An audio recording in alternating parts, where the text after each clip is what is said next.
Welcome to the Temple Mount podcast. Today we have Drewish for the third time on my podcast, talking about his book, Practical Epistemology, and also hopefully reading a little bit of this. It's an upcoming book. He's read some of it before. You can find those episodes in the Roundtable podcast channel of the Temple Mount server. Make sure you've joined the Temple Mount server. Like, follow, and subscribe to Temple Mount and Roundtable podcast. You can find them both in the Temple Mount Discord server. That being said, welcome, Drewish. How are you, my friend? I'm doing rather well, actually. It's been a good day. I'm very glad to hear that, my friend. It's been a great day for me as well, and it's going to get even better now because we're going to listen to some of your book. So, without further ado, You I will enjoyed it the post last time I read some chapters, I guess. Huh? Yeah, I'll post the previous two episodes for everyone in the room in the general chat. So make sure you bookmark those for later and listen to them later. I'm going to provide those links. But for now, Drewish, where do you want to take us into practical epistemology I today? think I'll do a quick recap so that people understand what we're talking about. Epistemology is the philosophy of how you know what is true, basically. The search for truth, if you will. Practical epistemology is the title of the book because it's about applied epistemology. Actually, how to try and discern what's true and what isn't in your own life in a realistic way. Um, Thus far, I've read a number of chapters. I've read the last chapter of the book, ironically, which is because it's a summary of the book. And I read last time the first 4 chapters, as well as one of the later chapters entitled Science is Not Self Correcting. Today, I am prepared to read the next 3 chronological chapters in order, entitled All Evidence is Anecdotal, Trust is Our Only Honest Proxy for Truth, and Don't Right Become Right, as well as one of the later chapters, Artificial Inquisition. But before I go into further reading from the book, I just want to say that if anyone has any questions regarding general epistemology, or if anyone who has listened to the 2 previous podcasts has any questions that have formed in their mind that they've been waiting to ask, feel free.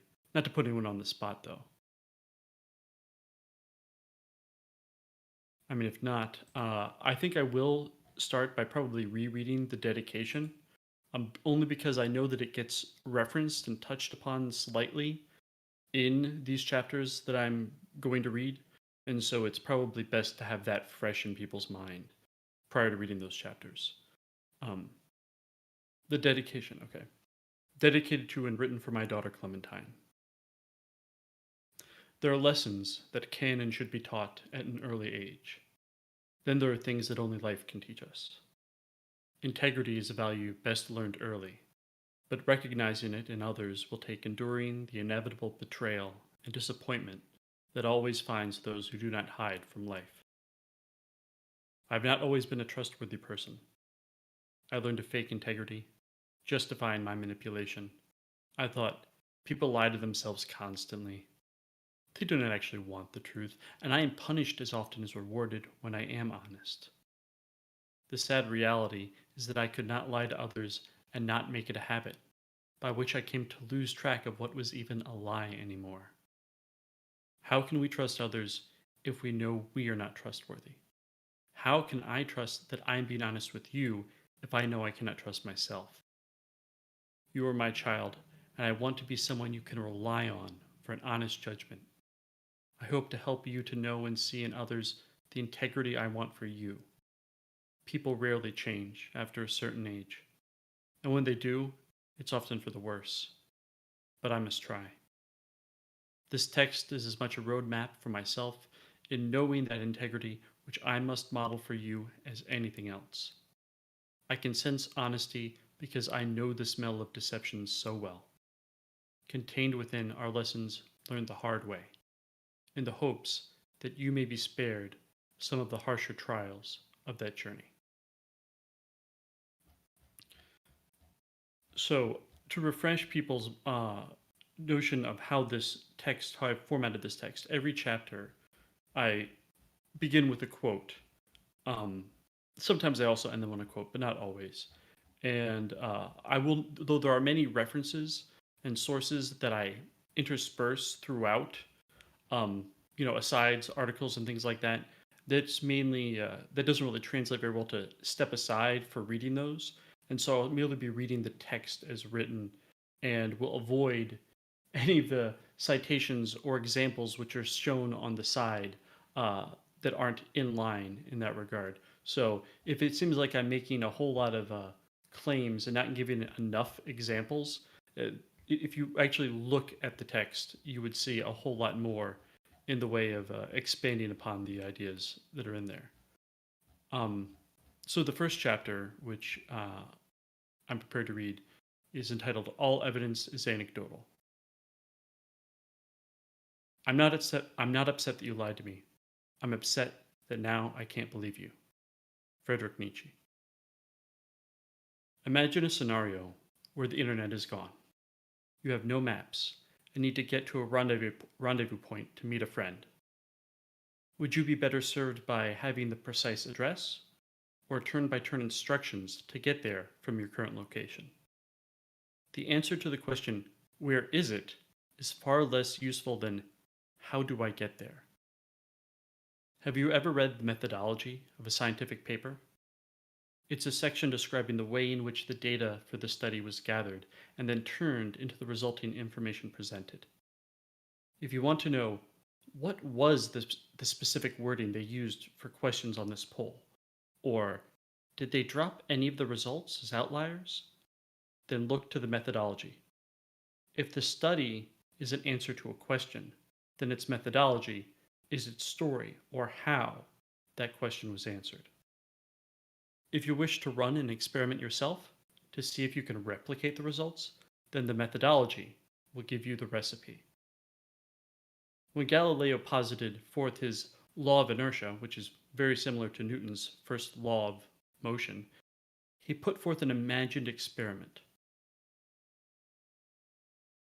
I say imagined experiment because, as the story goes, he never actually ran it.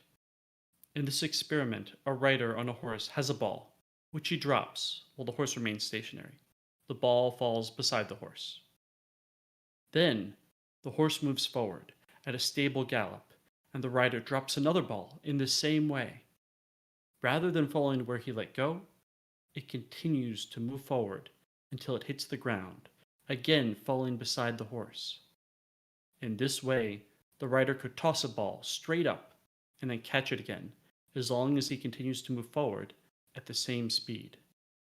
By giving a story of how one might test his hypothesis, he gave a means to falsify, and thus verify his claim. Have you ever wished that political debates or interviews would ask candidates why they hold a position? If a moderator asked, "You were opposed to this policy for years, and now you support it. What changed your mind?" What would we get as a response? Assuming they aren't allowed to evade the question, we would get a story. Likely a dishonest one, but a justification for how their mind was changed. The explanation of how someone came to know or believe what they do is far more convincing than them simply stating their position. I shake my head whenever people try to push a position or opinion as right or truthful based on some poll or a perceived consensus. Nobody cares what you believe, they care about why you believe it. Maybe you are convinced something is true because you've seen photographic evidence and heard witness testimony.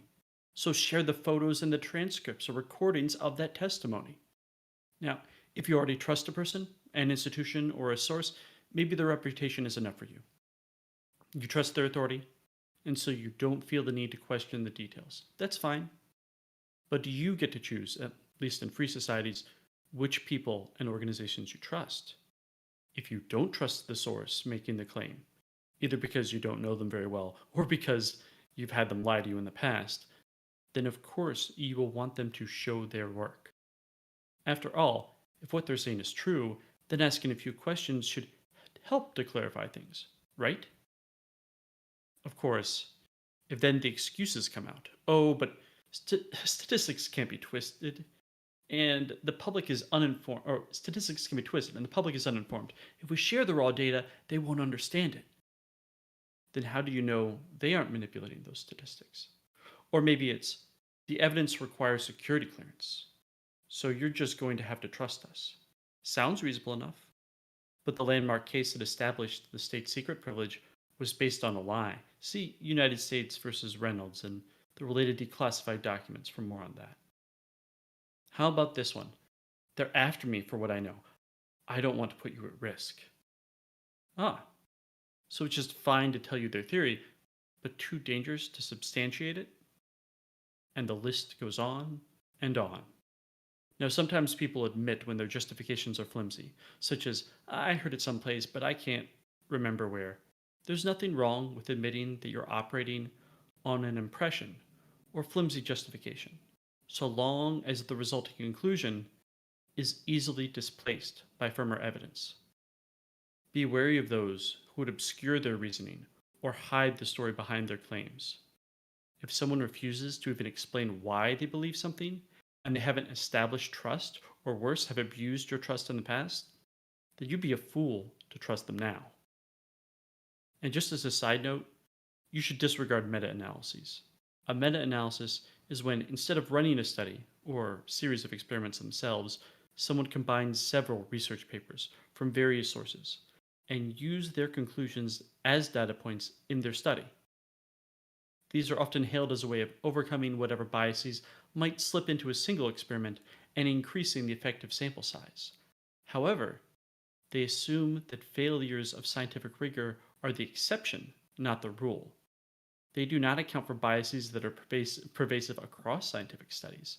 What's worse, they add an additional layer, hiding the how. If you have any doubts about the credibility of the underlying studies or the source compiling the meta analysis, they've essentially obscured their results so that it becomes that much more difficult to understand the story behind their claims. At this point, I'm just going to read through these first three chapters that I'm sharing, and then open up for questions because they really are all meant to be consumed together. Um, Trust is our only honest proxy for truth. You may be deceived if you trust too much, but you will live in torment if you don't trust enough. Frank Crane. In the beginning of our lives, we require a rapid acquisition of large amounts of knowledge. It's a huge advantage to have parents or other trusted adults who have your best interests at heart, believe in models that accurately reflect reality, and can communicate and pass on that knowledge effectively. With that, you'll have a solid head start. Not because all the models you were given will stand the test of time, but because a complete reappraisal of even core ideas and beliefs is so difficult that it's often traumatic. This is not only because so many of your assumptions, heuristics, and even your view of self must be reevaluated, but also because this means the people you have placed your trust in are now suspect. There was a common refrain in a reoccurring scandal in the Catholic Church at the beginning of the 21st century. There have been several cases of children being sexually molested by priests prior to this point.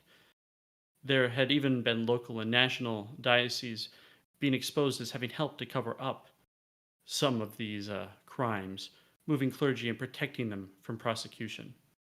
What changed at the turn of the century was that this pattern had repeated in so many countries, and the records were showing that some clergy were being moved even between countries, that a disturbing conclusion became clear. These were not one-off events or bad apples in the Catholic Church. Instead, the Vatican and church institutions themselves were complicit and even willing participants in this mass cover-up of childhood abuse and predation. For many victims, their parishioners were less than supportive. These people were invested in the church. So much of their life, their meaning was derived from it. And besides, didn't the church do so much good around the world? Wasn't it the better, the more Christ-like approach to just shut up about it so that the reputation of the Catholic Church would not be sullied? At least that message of guilt and shame was what victims were often met with if they dared come forward. For them, if they did so, it was clear. They would not have a home in the church anymore. Though perhaps an extreme example, the mere loss of trust in something you once fully put your faith in can be devastating, even if the costs are only self imposed. If your parents loved you and cared about you and were themselves dedicated to a political or ideological cause, a cause that you then one day come to reject, would that not strain your connection with them? Disillusionment with our heroes, our leaders, and those we once counted in our inner circle are damaging because they are more than the relationship we have with them. They are trusted sources, people or entities we think or thought we could count on to tell us things, to teach us things, to guide us so that we did not have to learn every lesson the hard way. There are differences in the trust we give implicitly to authority figures thrust upon us in our youth, and those we choose as aged and perhaps jaded adults. For those we find after having become somewhat formed in our ideas and attitudes, we often slowly and cautiously appraise them. They must earn our trust by saying things which we can count as true in ways we can understand and use, and only then will hardened minds come to see each claim they make with less wary. After a time, we may come to be less inclined to look into every statement that they make because they've proven to us that they can be trusted. So we relax and thank them for the guidance. Going back to the first group, though, the ones we trust as authority figures from our youth, that trust is different. Sometimes it is earned. I make every effort to explain my reasoning and the how and why of my views whenever my daughter asks, and Clementine, if you are in fact reading this, you need no source for that claim. But the line, because I said so, is not foreign for many a parent. A justification is not, and indeed perhaps should not always be required. Many people never really change in this regard. They were told what to trust. They never questioned, and so they continue in, hopefully, blissful ignorance, so long as the institutions and people they have faith in are wise and do not take advantage of that trust. It's a big if. This is why discussion of the child sex scandals was so dangerous to the Catholic Church. The real danger of letting these things permeate the public discourse is in giving people permission to ask, should I put my faith in them? Once that implicit trust is broken, it is near impossible to regain.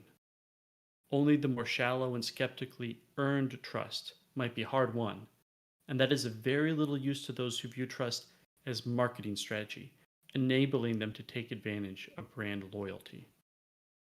Perhaps you may be thinking, you have found a shortcut. You can observe things with your own eyes. You know how corrupted authority figures can be, how dubious the claims of ancient texts, and how dumb most people are, unlike yourself, of course. Why not simply trust yourself? Well, first off, there's the obvious response that you have plenty of preconceived notions and ideas that you didn't come up with yourself. Unless you were raised in the wilderness with no human contact, in which case, how are you reading this? Don't lie to yourself that all your ideas are your own. They're not. Better to identify that so you can appraise them earnestly instead of stubbornly never changing your mind about anything. It's not a bad thing to take some things on faith.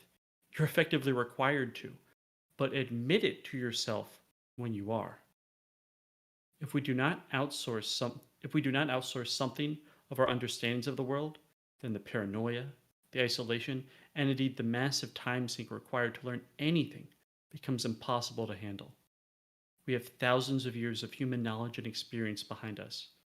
If it truly is your desire to start over from scratch, then please put this book down and go build yourself a shelter in the woods where you might be alone with your thoughts. You are not smart enough not to have people you trust, who you can rely upon to tell you when you're wrong. Nobody is. Don't be right, become right. Stupidity combined with arrogance and a huge ego will get you a long way. Chris Lowe. There's this notion in academic study that researchers should avoid attaching themselves emotionally to a particular hypothesis. If they have staked their career on validating a particular prediction, and then evidence is found that disproves it, they should applaud the findings and embrace the truth. Of course, science doesn't work like that. More on that later. But it's a noble sounding idea. The thought that we can dedicate ourselves with passion to the pursuit of truth while having no vested stake in the outcome of our questions? It's really no wonder that earnest humility is so much easier to pretend at than to really have, and not because it's simple to fake. Changing your mind is hard. Think of your most prized, most cherished, and most greatly valued belief. It could be your faith in God, or belief that there are no gods. It could be a certainty in the equality of humanity, or perhaps in the superiority of certain people. It might be trust in the love of your spouse. It could be your belief that you are a good person who values the truth and is concerned for those around you. If you were wrong, would you want to know? So, how do people grapple with the limitations of their own knowledge and the fragility of their egos while still trying to pursue the truth in earnest and live by their stated beliefs and values? Simple. We usually don't, and adopt a variety of coping mechanisms, all of which involve lying to ourselves instead. Far more people claim objectivity, some, than ever achieve it. None. Peop well, I'm sorry, I lost my place 1 second here.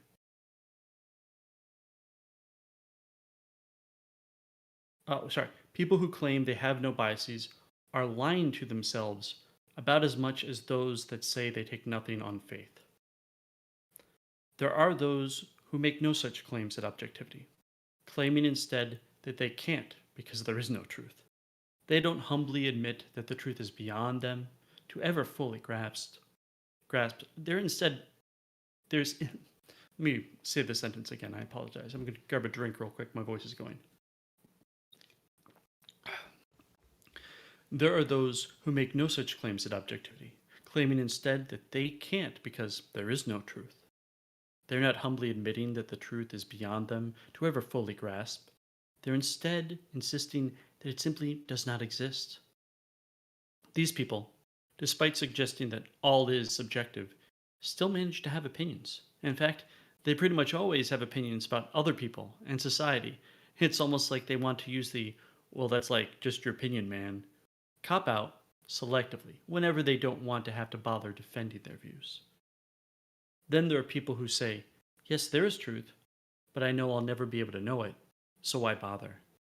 I guess it is possible to not care about the truth, even as the world bears down on you, with voices shouting, demanding that you accept their version of it. How lonely a road to both believe in the truth, knowing you cannot ever fully attain it, yet striving for it anyways. Aren't, aren't these shortcuts simpler? Why bother taking pride in changing your mind or living out difficult beliefs? We can just be proud of having expedient views and letting the world tell you that you are a smarter, more righteous, and just a better person overall because you hold them. I once got into a pleasant disagreement with a stranger on a Discord server. I was thinking aloud about the possible benefits of using helium balloons for enabling small-scale payloads into orbit with less fuel, since they could begin at a level above the troposphere. One of the benefits I stated would be the diminished air pressure exerted downward on said payload from its higher altitude. Another person, upon hearing this, vehemently disagreed. The air was below as well as above the object, so there would be no discernible difference that air pressure would have on the energy required to leave orbit, so say they. After a passionate, if impromptu, debate, where we laid out our views and reasoning, we both independently determined to dig deeper into the issue mid-discussion to solidify our positions. Turns out you should really think of air pressure the same way you do buoyancy in water. The higher up a solid object goes, the more dense it is relative to the surrounding air, so air pressure does have an impact, but in the opposite way that I had intuited. We were both wrong, and we came to that realization at nearly the exact same time. We had been cutting.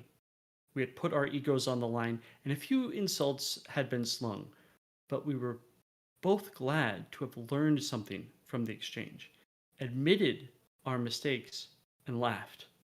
The rarity of that moment, where we both found someone willing to actively, aggressively advocate for their view, and then admit with no reservations that they had been mistaken, was wonderful. He and I are friends to this day. The path in pursuit of the truth may seem lonely, if only because of how few travel it, but the pacts and bonds made along it are stronger than any based on convenience or even ideological beliefs. Your beliefs and others might change. In fact, if you seek the truth, they almost invariably will. There are destinations along the way, and others will gladly accept you into their fold so long as you stay. Allies in the pursuit of truth, however, they're traveling companions and my favorite friends along the journey of life. Sound like something you want? Are you sure? Take a political position you hold, something important to you. If you were shown that the political figures and their policies which you have supported effectively work against their stated goals, and furthermore, that they knew this, what would that mean? It would mean that you were duped and that you were actively supporting evil insofar as somebody who manipulates others to gain power is evil. It would mean that the people that you have looked down upon, viewing as either ignorant or evil themselves, well, you owe them an apology. And you should be humbled, if not outright humiliated, by how you were taken in. Oh gosh, does this mean you would now need to say you were right to that family member you can't stand at the next Thanksgiving gathering? Are you willing to do that? If you were to strive to take pride not in being right, but in becoming right, then you need to be honest with yourself about what your limitations are. If there are things you are not willing to question, that's okay. To navigate the world, we have to make assumptions. And reappraising everything is a luxury left to teenagers and 20-somethings with too much spare time and no one else who relies on them. But let's be honest with ourselves about what these questions we refuse to ask are. Like I said before, admit what you take on faith, but certainly know what you are and are not open to changing your mind about. Using heuristics and having hangups are unavoidable, but they don't need to be blind spots. It's a noble goal to be more concerned with becoming right than being right.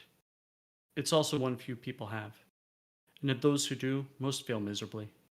That's all right, because knowing our limitations is our best weapon in overcoming them.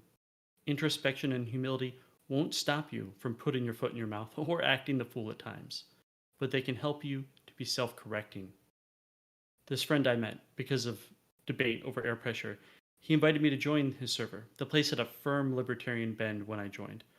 I had once been of that mind, but was no longer at that point.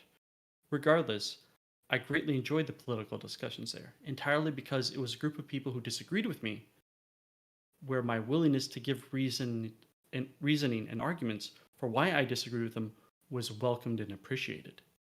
They were accustomed to people either accusing them of lacking empathy or dismissal, something akin to, oh, I used to think that way, then I grew up, with no further explanation given. Yes, I'm effectively not giving you mine with this example, but this is a book about epistemology, not political philosophy.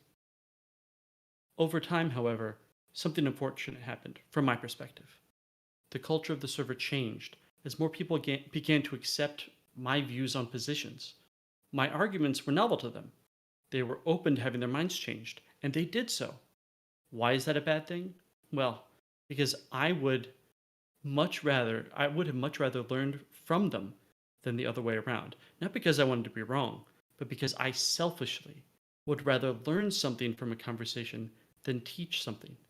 If you want to be informed without being arrogant and pursue the truth honestly, adopt this mantra. Become selfish in this way. And it ends with a quote. Wisdom is the reward you get for a lifetime of listening when you preferred to talk.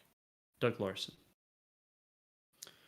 Okay, I'm going to take a quick water break after reading those 3 chapters.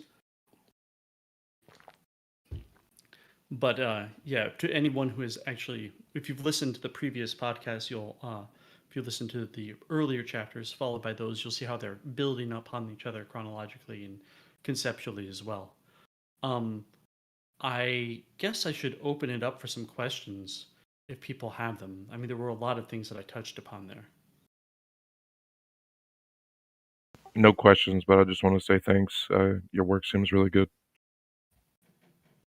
Well, thank you. I'll take the compliment as being earnest and honest. So I and I want, as I stated in probably I think the first podcast, it was actually a discussion on, well, the server that this one has replaced, that led me to conclude that I should be writing this book in the first place. So this is as much an impetus. I'm giving back, hopefully, by sharing this a little bit, because this place is a watering hole where all types are welcome and a lot of topics are discussed, and there's a whole lot of value in that. So, I mean, I can just read the other chapter that I'm prepared to read, but I don't know if that's what people want. I mean, I'll speak for myself here, but I'd love for you to read more. But others can talk as well. All right. I will go and read one other chapter. This is a chapter which occurs slightly later. There might be things that it references in passing which aren't fully explained in the same way that I kind of referenced heuristics in that chapter without bothering to explain what they were because they were explained in an earlier chapter. This chapter is called Artificial Inquisition. Our society tends to regard as a sickness any mode of thought or behavior that is inconvenient for the system, and this is plausible because when an individual doesn't fit into the system, it causes pain to the individual as well as problems for the system. Thus, the manipulation of an individual to adjust him to the system is seen as a cure for a sickness and therefore as good. Theodore Kaczynski. Listen to enough sales pitches for investment and funding by Silicon Valley startups, and you'll start to pick up on a common refrain when moralizing is used as cover to hand wave away issues with monetization.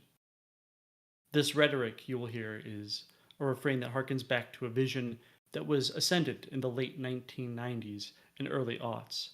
It speaks to something oddly foreign to anyone born too recently to know of a time before the dominance of Google, Facebook, Amazon, Microsoft, and a handful of tech companies now currently running the web. When Linux was for hobbyists first and servers second, and Apple computers had only one mouse button. In those early days of open source and internet innovation, the notion of distributed individual control was paramount. Tinkering is one thing, but being able to read and see all the software powering your machine and then make changes to it meant you really truly owned your computer. The notion of open source and freedom of expression at every level was baked into early internet culture, from the view source option in browsers, which predates JavaScript, to the spread of open culture licensing beyond code to art via Creative Commons license, to collaborative, ever iterative nature of wiki. In a world where duplication and propagation of information was virtually free, the idealistic vision of collective ownership and individual empowerment were not at odds. It was a bold time, inspiring the dream of a world without gatekeepers, and where voluntary cooperation would propel us forward to the benefit of all. But the dream was not to last. The ravages of centralization, monetization, and stagnation set in. Standards boards became less neutral spaces to advocate for users and more ways for powerful companies to assert their vision upon them. Tell them they were not users anymore, but consumers. Ads and tracking became baked into everything, and code obfuscation and ever-expanding dark patterns took hold. Now, 4 paragraphs of content will require loading 3 ads, a pop-up demanding you subscribe, and 12 meg JavaScript framework files and a tracker cookie. Even the open source community lost their vision. Where once they pushed for computing being based on designs and logic that people can look at and scrutinize, they abandoned that niche. With the adoption of Linux in the server space, there was suddenly money to be made from free software.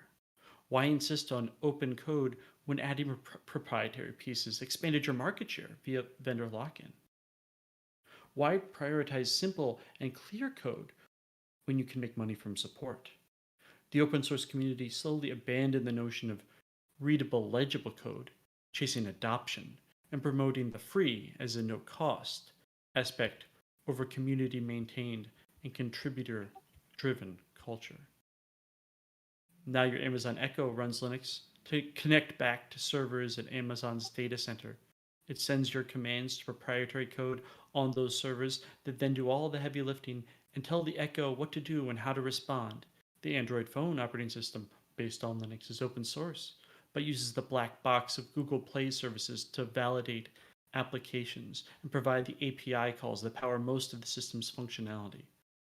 There are numerous free services for email and blogging, allowing any individual to make their own personalized web page and connect with people around the world through open protocols, but most keep in touch through Facebook. We've replaced devices with dedicated keyboards meant for creating content with larger screen take-anywhere content consumption machines. You typically get only half, if that, upload speeds compared to your download rate. You aren't meant to share, only consume in the new internet. The open market of ideas was swallowed by the market of consumer technology and speculative tech investment. Consumerism won and open culture lost. In this new internet space of ad-driven content and quantified users as marketing endpoints, community-generated content is a liability and a threat. All comments and spokespeople must be carefully moderated and curated, lest they risk associative damage to the brands that they are being promoted. If users cannot be tracked or the content they see is uncontrolled, then how can they be sold to retailers, political campaigns, and scammers who want to sell them something? To this end, people-driven oversight of content simply doesn't scale as cheaply as software. Furthermore, the upfront cost of establishing large automatic filters for flagging, removing, or hiding unwanted content is staggering. A few laws or for hefty fines for hate speech, obscenity, or some other censorous law, and suddenly the barriers to entry are too high for new competition, thus aiding in the consolidation and domination of the internet by a few large tech firms. But wait, it gets worse. The algorithms and software that handle this large-scale monitoring aren't coded by anyone directly. It's not even a trade secret to which only people behind the curtain are privy. It's a trained black box heuristic operating on logic that no human can coded or comprehended. And it's just suspended your bank account, which you can of course appeal by sending a message to another automated system. There are of course other spaces on the internet, places where the content is ephemeral and which no search engine can touch. The ability to post, say, or share something and not have it live forever is now a killer feature of some platforms. In the anonymity of the dark web and the decidedly unpopular niche corners of tech, the old ways thrive. Remix culture sometimes edges to the boundaries of legality, other times it completely disregards them. That BSD operating system that Apple ripped off, it's still going strong in its various iterations, with a culture akin to what Linux once was. You can create a free email account while surfing the web using a VPN or Tor, and create a fly-by-night Discord account to listen and lurk and learn from strangers. And of course, there still exists that living mascot and temple to internet freedom and culture, 4chan. Perhaps some people don't want to be free. Maybe most of them just don't see their chains. But for those of us who wish to opt out of the censored, controlled, and decidedly corporate world of the mainstream internet, we still can. It's just a matter of knowing where to look. Ask your Signal or Telegram group for directions. What's that? You use WhatsApp? Go back to Reddit. So that had a bit of a different tone from the other chapters, but hopefully it was still enjoyable. Oh, absolutely, very much so. Extremely. Does anyone have any questions or comments for Mr. Drewish?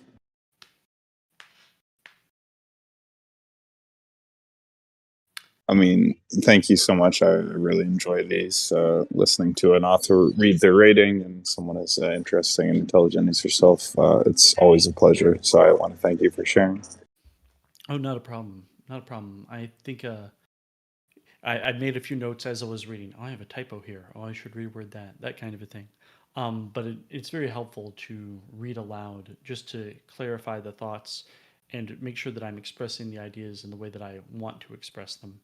Um, yeah, I mean, as was evident by my rereading of the dedication, the whole point here is to create a work which answers the question of, okay, how do we know what's true? And then gives practical, real world examples and advice that can be followed, where it's both a philosophy book, a self help book, and in many ways also a time capsule for this crazy period of years we live in right now, where finding the truth is both uh, more important and in many ways much more difficult, or maybe not more difficult, but it, there's just a sense of urgency behind it that hasn't been it hasn't been clear how important it's been until now, and how much of a personal stake and endeavor it needs to be to look for the truth. Anyways, um, yeah, I don't think I'll be doing another reading, only because if I read any more chapters, considering I've now effectively read all these podcasts together, almost half the book, there'd be much, I can't give too much of it away. If I will probably actually agree to do another reading when the book is finished. At this point, I have 3 chapters that I'm still touching up, and then I need to do a whole lot of editing. So I know based on the first podcast which we did, oh my gosh, like 7 months ago when I started doing this, that I estimated that it would probably be completed around end of January, beginning of February of this year. I may have been a bit overzealous. It'll probably be a couple more months. Look for it to drop this spring or summer. So yeah, which I'm 420 sure. release. What's that? I said release it on 420, man. Release it on 420. If not 420, then the 4th of July. One or the other, right? Gotta go. That sounds good to me. Yeah. So I'll and again, if anyone has any kind of criticisms or thoughts that they don't feel comfortable sharing in obviously a recorded podcast, you can always feel I'm around this place often enough. You can just bug me about it. I respond to my DMs usually. No, it's extremely well written. It's high quality content on an intellectual level as well as linguistically. It's well structured, so it's a pleasure to listen to, and it'll be a great book. I highly recommend everybody buy the book when it comes out. We'll even put it on our web store if we can. Whatever, advertise it. I would certainly buy it, and I'd recommend you do as well. And it's going to be called Practical Epistemology in the 21st Century. Is that correct? Practical Epistemology, Finding Truth in the 21st Century. There you go. So you're going to want to hear it. You're going to want to buy it, support it, listen to it. And I posted in general chat the first 2 episodes of Drewish's podcast, Practical Epistemology, Finding Truth in the 21st Century, and Practical Epistemology Part 2, Drewish RTP. And once this is uploaded, which will be tomorrow, because we have paid staff now doing this, which is awesome. And they're doing a great job. We'll have the whole trilogy available tomorrow, and we'll post it as a trilogy. Put it in a playlist. Absolutely. So listen to it. I will certainly listen to it again to process it better. But what I did retain was very high quality indeed. And epistemology is the root of all disciplines, right? If you don't have good epistemology, you're building with bad materials. So it's good stuff. Epistemology, I think if there's anything up there with epistemology, it's actually aesthetics. Because who cares what ideas you can come up with if you can't effectively communicate them, then they die with you. So I guess those are the 2 that I love the most, because one is how we determine what's true, and the other is how we retain and preserve it. Well, I mean, not directly, but if I have a modernist didactic sort of approach to art, and so that's kind of aesthetics is a tool for that. Sorry, that's another topic entirely. Well, it's a very profound topic indeed, and something that's heavily on my mind. And the Round Table and Temple Mount podcast are very much about the second thing you mentioned, which is how to retain and pass on what we know. Right? It's no use if I or you live our whole lives with all the hard knock education we get and don't pass anything on. It's no use when we die. So if I've learned anything in my 33 years, I must pass it on before I die. That will create what's called legacy. And ultimately, once you get through the early phases of chasing women and chasing status, all that's left is legacy, which is whether or not you made any impact, whether you'll be remembered. Wait, And we're supposed to stop chasing women in status? Oh gosh, made a you don't horrible have to stop chasing them, but no, that's what you do when you're young. And then when you get older, you focus on legacy. You start caring about whether you're remembered, and if so, are you remembered for good or bad things? Well, I would comment more on that, but there actually is there's a chapter in the book dealing with individuals versus institutions that actually touches upon. Well, I guess I'll give something away here, because institutions are so corruptible, because entropy exerts itself upon them in very predictable ways. If you try and preserve your legacy through an institution rather than through either individual connections or individual people or pieces of work and art, or let me put it this way, if you build a building, that's a much better legacy than leaving behind a company in that building, if that makes sense. There's something solid and more concrete and foundational to it, even if it's not made of concrete. If you leave behind a book, or you created albums of music, or something other, an artistic endeavor, or you raised children and taught them well, and if you've done those sort of discernible things, you're going to have a much more profound and positive legacy. Because if you look at something like the Nobel Prize, we'll just take that as an example. I mean, does anyone even really give a damn about the Nobel Prize like they once did? How many times has a Nobel Peace Prize gone to someone who later became a mass murderer? Like, it's happened multiple times. You could say that the hard sciences, the Nobel Prizes, might mean something, but it was created specifically because the guy who created it didn't want to be remembered as the guy who created like dynamite, like for for creating explosives that were used in war. And so this was a way of him being like, well, this is what I'll be remembered for having this prize that rewards science, and that will be my legacy. But the problem is that your legacy is not yours once you're gone. In fact, it's not always even yours even while you're here. And the sort of people who are drawn to centralized power systems, who are drawn to institutional authority, will pervert your message, your image, in the name of whatever they're trying to promote, whatever their views are. And your legacy, or your vehicle for your legacy, will not be your own. I mean, look at the Tolkien Society, which is basically turned into bashing Tolkien for not being inclusive enough. A society based upon admiration of Tolkien's work has been conquered, and co-opted to then start trashing Tolkien's very work. And there's plenty of examples in this.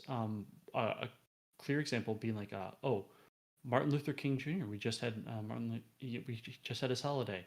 I mean, you do know that after the "I Had a Dream" speech, after the Civil Rights Act, after this, he was still around for quite some time. But what happened was he started speaking out against the Vietnam War, and so while he had been a political patsy, and I'm not allowed to quote what on this server what Lyndon B. Johnson said. We'll just leave it at that. For co-opting votes once he was no longer politically expedient because he was taking a position which was opposed to the powers that had before supported him, then he was dismissed. But those years where he was opposing those same systems of power are scrubbed from history. They're never taught, because when you are taught about the legacy of these individuals, you're always taught about the ones that's beneficial to them. Like Mahatma Gandhi, his number two was engaged in violent rebellion against the Brits, against the British occupation of India, and he was having a huge success in that. And so, knowing that they were going to probably lose, because how many people there in India? It's it's an upswelling. they propped up Gandhi. It's like, well, Gandhi, we're following the ways of Gandhi because that was he was promoting peace, and so they chose the peaceful, representative as, oh, he won, he convinced us, when it wasn't actually what he was doing that forced them into capitulation. In the same way that we learn a lot about certain parts and aspects of Martin Luther King, but we don't talk about Malcolm X, who I actually have a whole lot more respect for Malcolm X and what he said, to be completely blunt and honest about it. The heroes that are given to us are the heroes that have been selected and painstakingly chosen so as to exemplify to us that if we oppose the power systems, or that, first of all, that we shouldn't oppose the power systems of B, to cast them as being oppositional and to be, fighting the good fight, even as they're the ones in power, which should be self-contradictory to anyone with room temperature IQ, or to convince us that if we're going to oppose the system, that we should do so passively, non-violently, and appeal to their better natures, because that leads to the kind of opposition which is just easily blinked away, laughed off, scuttled off, and just, the revolution will not be televised. There are so many instances where you're just not being told about the number of people who are protesting in various places and the nature of those, because the powers that be have no incentive to tell you about a protest unless the protest is for something that they supported all along, and they riled up, protests with their news anchors who are there to shape your view of the truth, not to actually deliver the truth. But I'm touching upon a lot of things that I get into much greater detail about later on in the book. There is one chapter I think people will love, which is the true nature of conspiracies, explaining. Like I said, the book, while there is a point to the book and it's being educational in that regard, the things that you have heard in the book are largely the introductions, largely setting the groundwork, establishing the terms, and making the first generalized points. And the details, the specifics of tying them to activities in our modern day and what that means on a larger scale for your life, not simply in what you do, how you determine who you trust, but also in determining how to act upon what you know as the truth and the limitations of what the truth can actually do, and how they're all in there. And so, yeah, there's way more to this book than what you've heard. So I'll leave it at that.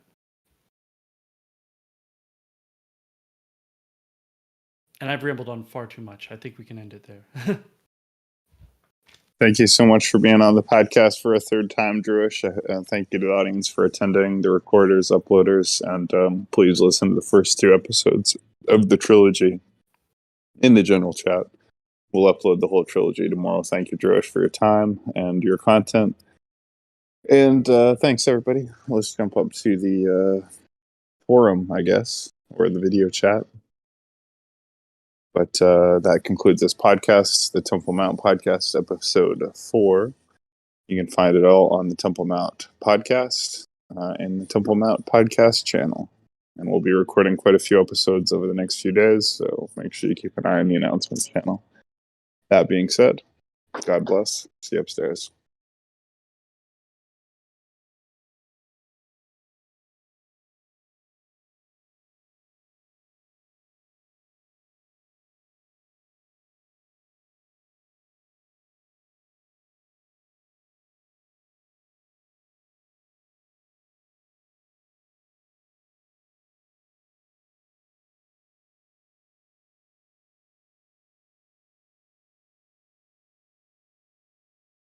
Well, thank you. I'm glad that I can be used as a measuring stick in that way. Oh, yeah, because most servers cannot and will not produce, authors writing their own books who are intelligent and blah, blah, blah, right? So that sets us apart. Well, I will be sure to advertise with you when the book is when the book is complete, for sure. No question about that. Absolutely, yeah.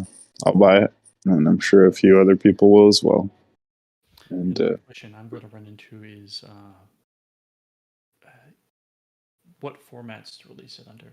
I'm certainly going to have to do an audiobook because I feel like the well, actually, you know, we just left the podcast. We can do a different topic. Let's not dominate that now. Something else. I'm not sure. Excuse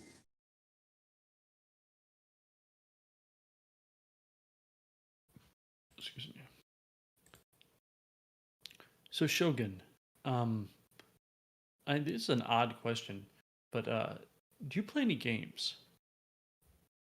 Me?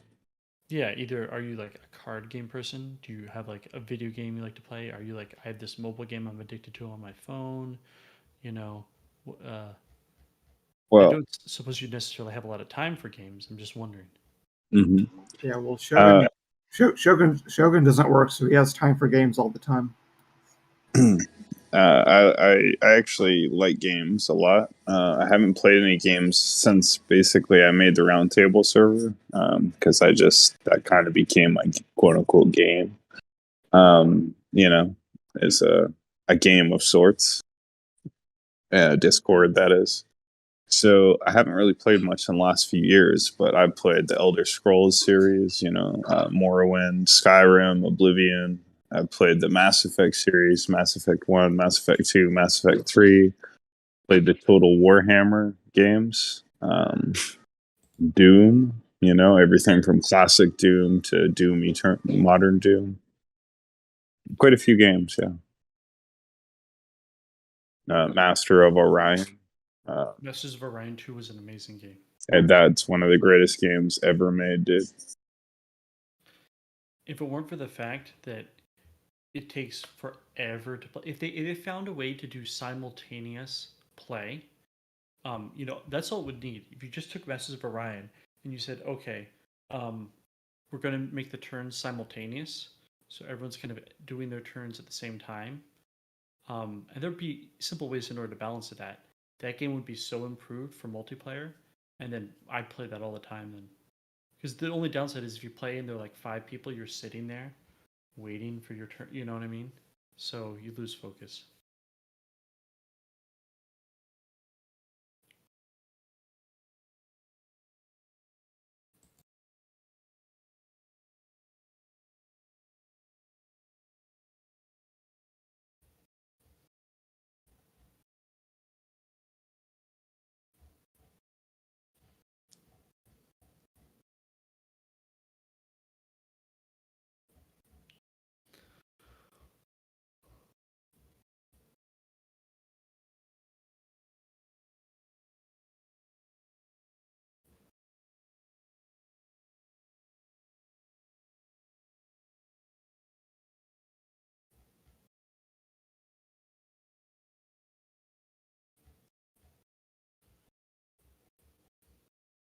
Good stuff, man. Good stuff. Sorry, I gotta go home. It's so goddamn cold out. It's like literally colder than Mars. And we just like walk around like it's normal. It's so stupid. Yeah, I mean, Winnipeg's not too. You're actually probably a little bit colder than Chicago. Now that I think about it, you're a little further north. I mean, but yeah, because Pretty freaking intense at times. I'll say that.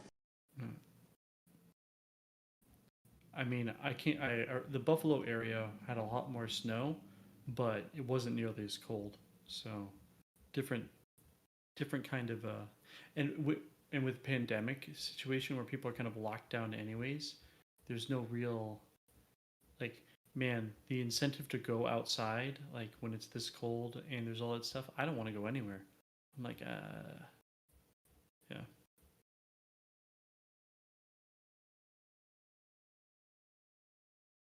Well, I'm gonna get some nicotine tonight. I